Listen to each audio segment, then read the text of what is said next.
अस्सलाम वालेकुम, मेरा नाम डॉक्टर नुमान अहमद है। मैं एक कंसल्टेंट साइकियाट्रिस्ट हूँ और मैं लाहौर में बतौर माहिर नफ्सियात प्रैक्टिस करता हूँ।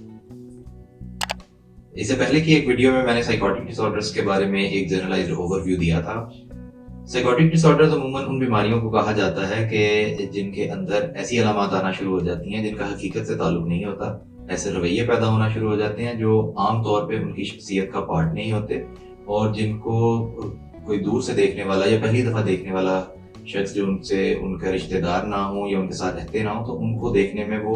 अजीब हरकतें लगती हैं या जिनको ऑड बिहेवियर्स कहा जाता है। मैंने ये भी बताया था कि साइकोटिक डिसऑर्डर्स के अंदर अमूमन 2-3 मुख्तलिफ तरह की बीमारियां होती हैं, लेकिन जनरली उनकी अलामात तकरीबन सबकी सेम ही होती हैं, सिर्फ दौरानियम का और शिद्दत का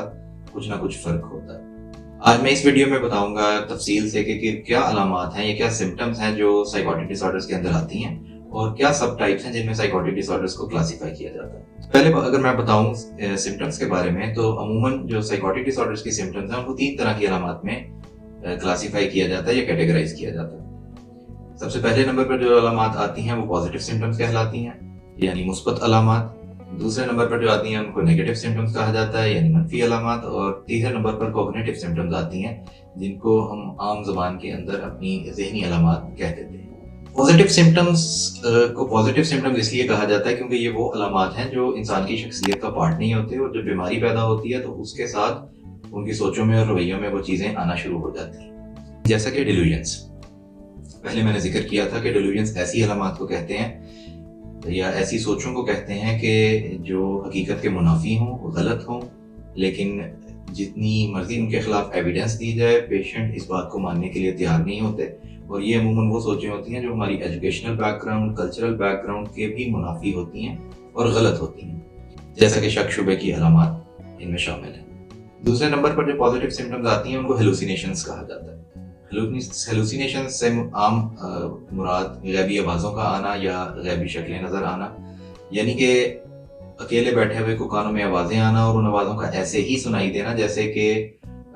मेरी आवाज़ आपको कानों में सुनाई दे रही है,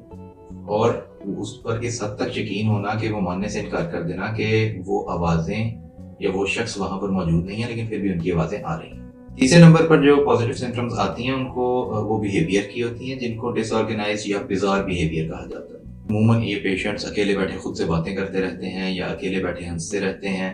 अकेले बैठे को हाथों के इशारे करते रहेंगे या कई कई घंटों तक दीवारों को देखते रहेंगे या एक ही पोजीशन के अंदर बैठे रहेंगे, इस हद तक के ऐसे एहसास हो जैसे कोई बुत पड़ा हुआ है। ये तमाम वो पॉजिटिव सिम्टम्स हैं जो अमूमन साइकोटिक डिसऑर्डर्स के पेशेंट्स में देखी जाती है। दूसरे नंबर पर मैंने बात की थी नेगेटिव सिम्टम्स की। नेगेटिव सिम्टम्स अमूमन उन अलामात को कहा जाता है कि जो बीमारी के आने के बाद शख्सियत से चीज़ें निकल जाती हैं, यानी कि अगर मूड से रिलेटेड बात की जाए तो साइकोटिक डिसऑर्डर्स के पेशेंट्स का मूड बिल्कुल फ्लैट होता है कि आप उनको देखकर ये अंदाज़ा नहीं लगा सकते कि वो खुश हैं, उदास हैं, गुस्से में हैं, चिड़चिड़ेपन में हैं, यानी कि ऐसे फील होता है कि जैसे एक रोबोटिक सा फेस है जो आपके सामने बैठा हुआ है। दूसरे नंबर पर उनको कोई भी काम हो या वो काम जो पहले करके खुशी महसूस होती थी वो अब करके कोई खुशी महसूस नहीं होती या कोई इमोशंस फील नहीं होते, जिसको हम अपनी ज़बान में या साइकियाट्रिक टर्म्स में एनहीडोनिया कहते हैं। तीसरे नंबर पर आ जाती है चीज़ जिसको एलोगिया कहा जाता है, यानी कि स्पीच में कमी, कि वो बिल्कुल छोटे छोटे सेंटेंसेस बोलते हैं या अमूमन अगर वो भी नहीं करे शदीद बीमारी की सूरत में सिर्फ 1 या 2 वर्ड्स के आंसर देते हैं, या अगर बहुत शदीद बीमारी हो जाए तो बिल्कुल खामोश हो जाते हैं और बिल्कुल कभी कभार सर के हाँ या ना में इशारे से बात करते हैं। तीसरे नंबर पर जो अलामात आती हैं उनको कॉग्निटिव सिम्टम्स कहा जाता है। कॉग्निटिव सिम्टम्स अमूमन उन अलामात को कहा जाता है जो हमारे हायर मेंटल फंक्शन से रिलेटेड होती हैं, यानी कि ओरिएंटेशन के इंसान का पता होना कि जी टाइम क्या हुआ है, वो कहाँ बैठे हैं या उनसे मिलने कौन आ रहा है। दूसरे नंबर पर मेमोरी से रिलेटेड जो चीज़ें, याददाश्त से मुतालिक जो चीज़ें होती हैं। तीसरे नंबर के ऊपर जो थिंकिंग से मुतालिक, जिनको हम अपनी ज़बान में डिस्क्रीट थिंकिंग या एब्स्ट्रैक्ट थिंकिंग कहते हैं। चौथे नंबर पर जजमेंट से रिलेटेड, यानी कि फैसला करने की सलाहियत।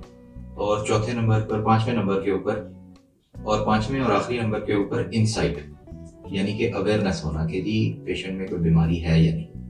अमूमन जो स्किज़ोफ्रेनिया के या साइकोटिक डिसऑर्डर्स के पेशेंट्स होते हैं उनके अंदर आहिस्ता आहिस्ता जैसे जैसे बीमारी शिद्दत पकड़ती है ओरिएंटेशन के मसाइल आना शुरू हो जाते हैं, यानी उनको ये नहीं पता लगता कि वो किस जगह पर मौजूद हैं, वक्त क्या हुआ है, दिन क्या है, कौन सा साल या कौन सा महीना चल रहा है।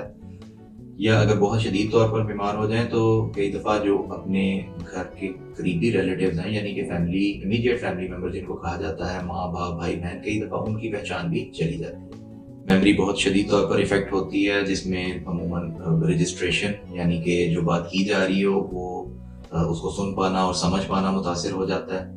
ریکال یعنی کہ جو بات کی جائے اس کو دوبارہ دہرانا متاثر ہو جاتا ہے، اور عموماً جب ان سے بات کی جاتی ہے تو کئی دفعہ وہ انٹرویو کے کویسچنس کو ہی سمجھ نہیں پا رہے ہوتے، اور جب ان سے پوچھا جاتا ہے کہ ہم نے کیا سوال پوچھا ہے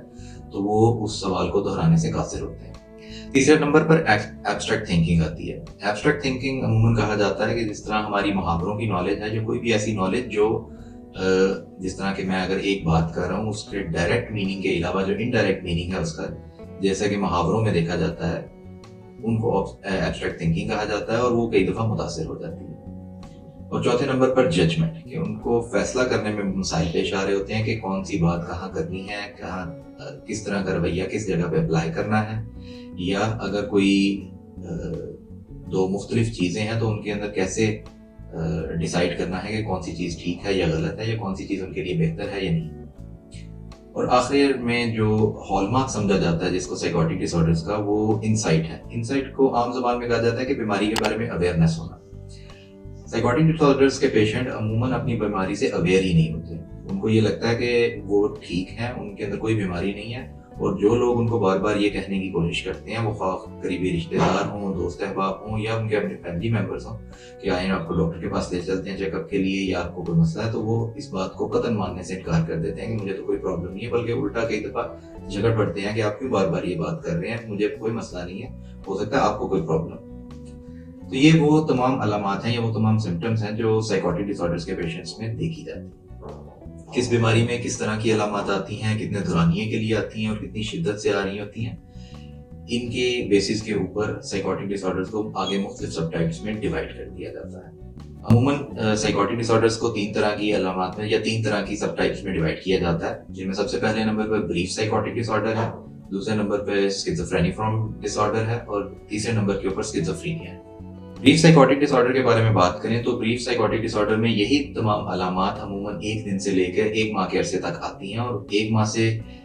جلدی ہی ریزالو ہو جاتی ہیں، وہ بے شک ٹریٹمنٹ کے ساتھ ہوں یا بغیر ٹریٹمنٹ کے ختم ہو جائیں۔ اس کو بریف سائیکوٹک ڈس آرڈر کہا جاتا ہے۔ عموماً کلینکلی دیکھا گیا ہے کہ بریف سائیکوٹک ڈس آرڈر کسی نہ کسی شدید صدمے کے بعد زیادہ تر